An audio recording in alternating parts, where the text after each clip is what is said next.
And of course, the situation is really only getting worse. As you can see, our budget deficits on an annual basis are exploding higher, meaning spending is far exceeding revenue, which leads to increased borrowing and printing of money. And it's being projected that we're going to be running $1 trillion plus deficits for the foreseeable future.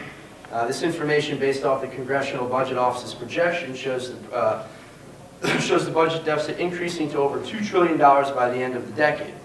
Within a few years, the Treasury Department estimates that our national debt will be increasing to $19.6 trillion, a 42% increase from where we are. And these are actually pretty optimistic numbers because they're assuming a 4% growth rate in the economy, which we haven't had since the 60s. They're also assuming an unemployment returns to 5% by 2015 and remains there for the rest of the decade. They also assume the consumer price index stays below 2% from 2011 to 2020, and they're also expecting revenues to be increasing by 50%. We should all take note that the government is off to a great start as well with their projections, as this year's deficit, if any of you have heard in the past couple of days, is expected to be now over $1.6 trillion. So it's only a few hundred billion. It's not a big deal, I suppose. And what's going to happen when interest rates start going up? It's going to happen at some point. As you can see here, we've been basically seeing a decline in overall interest rates since the high time in the 70s, but we're bottoming out. And so, when this happens, interest payments on our national debt are certainly going to get a bit more expensive. And we're already starting to actually beginning to see it. The Fed's announcement of QE2 and its attempt to keep interest rates low, it really hasn't worked out so perfectly thus far. The yield on a 10-year Treasury note has actually increased by 50% since October. And this is post-QE2 and the grand bargain announcement, which, if any of you recall, is when our beloved leaders, together through bipartisanship, decided to cut both taxes and extend unemployment benefits. So more spending, less revenue. Brilliant. And how about the fact that we have to roll over all of this debt in approximately 4 years? Do you think interest rates will be higher in the future? I think the debt, you think it might be a little bit more expensive for us to refinance? Maybe. But besides destroying the value of our money, what is all this debt doing? Is it actually stimulating the economy, as our Keynesian friends would suggest? Is it making us more productive and competitive? And the simple answer is no. From February 28, 2009 to August 31, 2010, runaway federal spending has resulted in a $2.57 trillion increase in the national debt. But over this period, GDP has increased by about $500 billion, and the increase in the economic activity is even less after adjusting for inflation. So this means that for every $10 billion increase in GDP, we're borrowing $50 billion. So this is a 5-to-1 debt to GDP. And that's awful, that's awful, absolutely awful. And what is this GDP? Well, GDP stands for Gross Domestic Product, and it's basically a measurement of a country's economic activity. It's made up of 4 different components: consumption, investment, government spending, and net exports. And consumption makes up the largest part of the United States GDP. Roughly 70% is made up of consumer spending. However, consumption is essentially flat or declining because of personal deleveraging, and credit cards are pretty much maxed out at this point. We can say investment has picked up last year, but it's now falling again. You'd have to think about this from a business perspective. Are you going to invest in your business when the end user isn't going to be increasing its spending? Probably not. Government spending has been the story since the crisis began. It's basically carried us along since the end of 2008. However, this isn't a sustainable solution. Our government can only borrow, print, and tax so much before the system collapses. So that leaves us with exports. And I'm sure some of you may recall Obama's plan to double our exports in 5 years. Unfortunately, the easiest way to do this is by devaluing the currency. But this is where currency wars break out because other nations will try and debase their currency so they can stay competitive. And essentially, this causes tensions to escalate, which leads to capital controls, which leads to trade wars, and unfortunately, ultimately shooting wars. At least that's what happened in the 1930s. And if you think we can continue to print money, debase our currency, spend at free will, grow government, and pretend as if we have a strong, real goods producing economy, you're dreaming. And it's gotten so ridiculous, you can just take a look at this chart. We now have more people in this country working for the government than we do in goods-producing industries. So the government is actually the #1 employer in this country. And on average, government employees make a heck of a lot more than the private sector workers.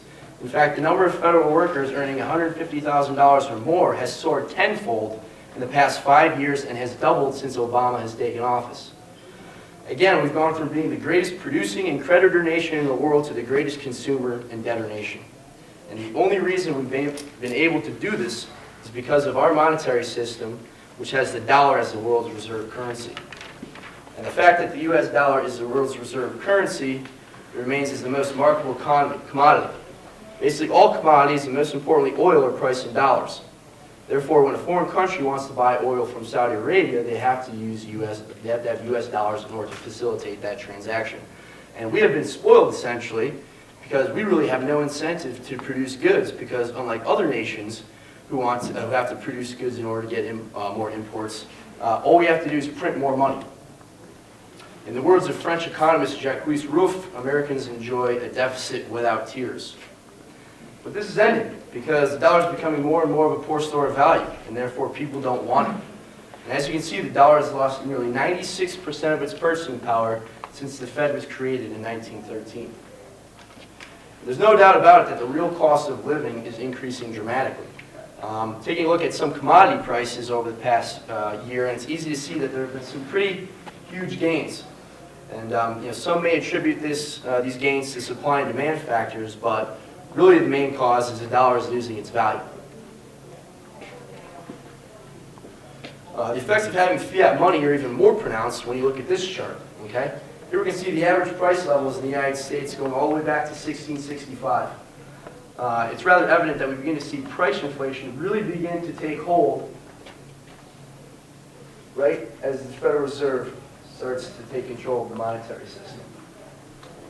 And from 1971 and on, we can see the exponential growth in price levels,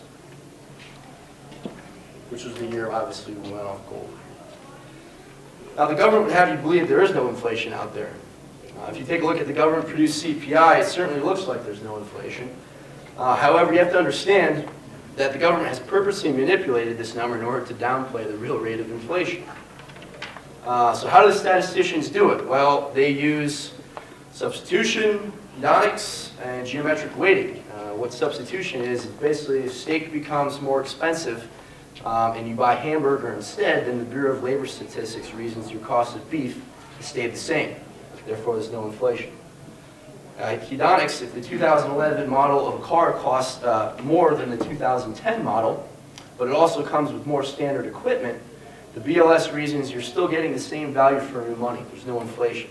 So the price did go up, but the BLS negates that because they believe you're getting more for your money. Then we have geometric weighting. There's nothing fancy here. If the price of something goes up, the BLS simply makes it count for less in the CPI relative to everything else. If the price comes down, it counts for more. So, voila, there you go. But really, who cares about inflation, right? The stock market's going up. If we're making money in the stock market, it means we're wealthier, right?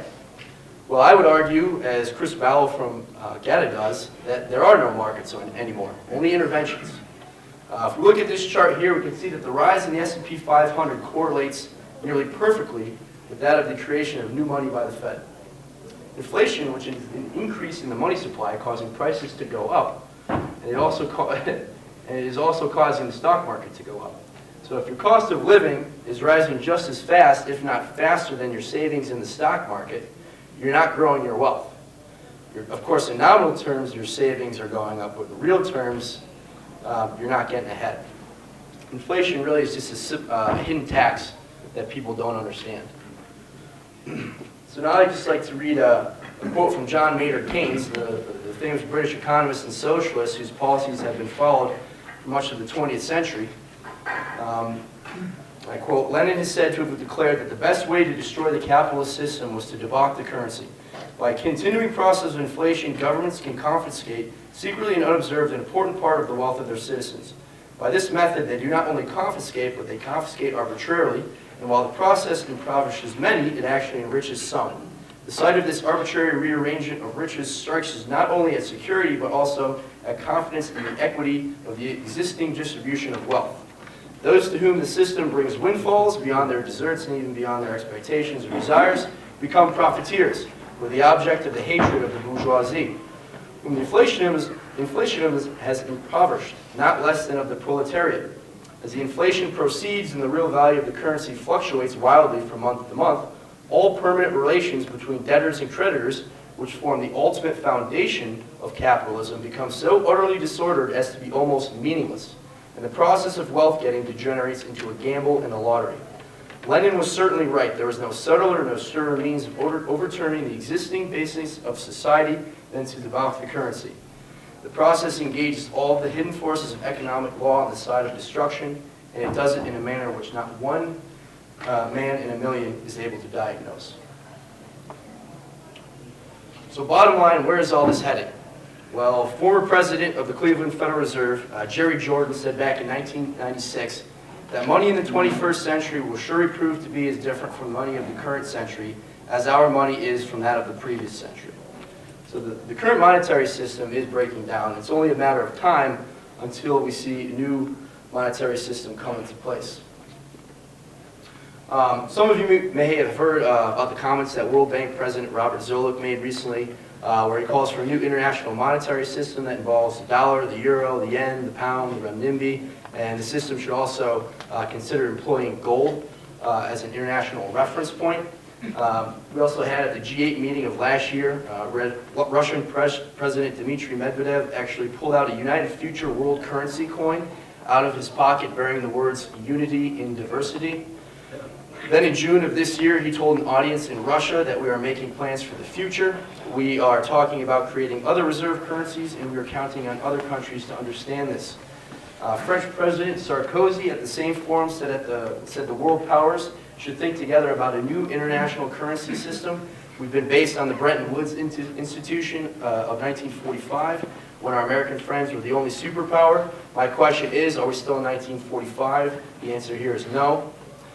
Former Fed Chairman Paul Volcker has said that a global economy needs a global currency. In China, the People's Central Bank boss Zhao Zixuan has also called for a new reserve currency. In 2009, a report published on the central bank website entitled "Reform the International Monetary System," he explained the desirable goal of reforming the international monetary system, therefore, is to create an international reserve currency that is disconnected from individual nations. The UN has also become very vocal in its calls for a new system. In the UN's World Economic and Social Survey for 2010, the UN said a new global reserve system could be created, one that no longer relies on the United States dollar as a single major reserve currency. The dollar has proved not to be a stable store of value, which is a requisite for a stable reserve currency. The UN report went on to say that the IMF should be given authority to print its own fiat currency, claiming that the new system must not be based on a single currency or even multiple national currencies, but instead should permit the emission of international liquidity, such as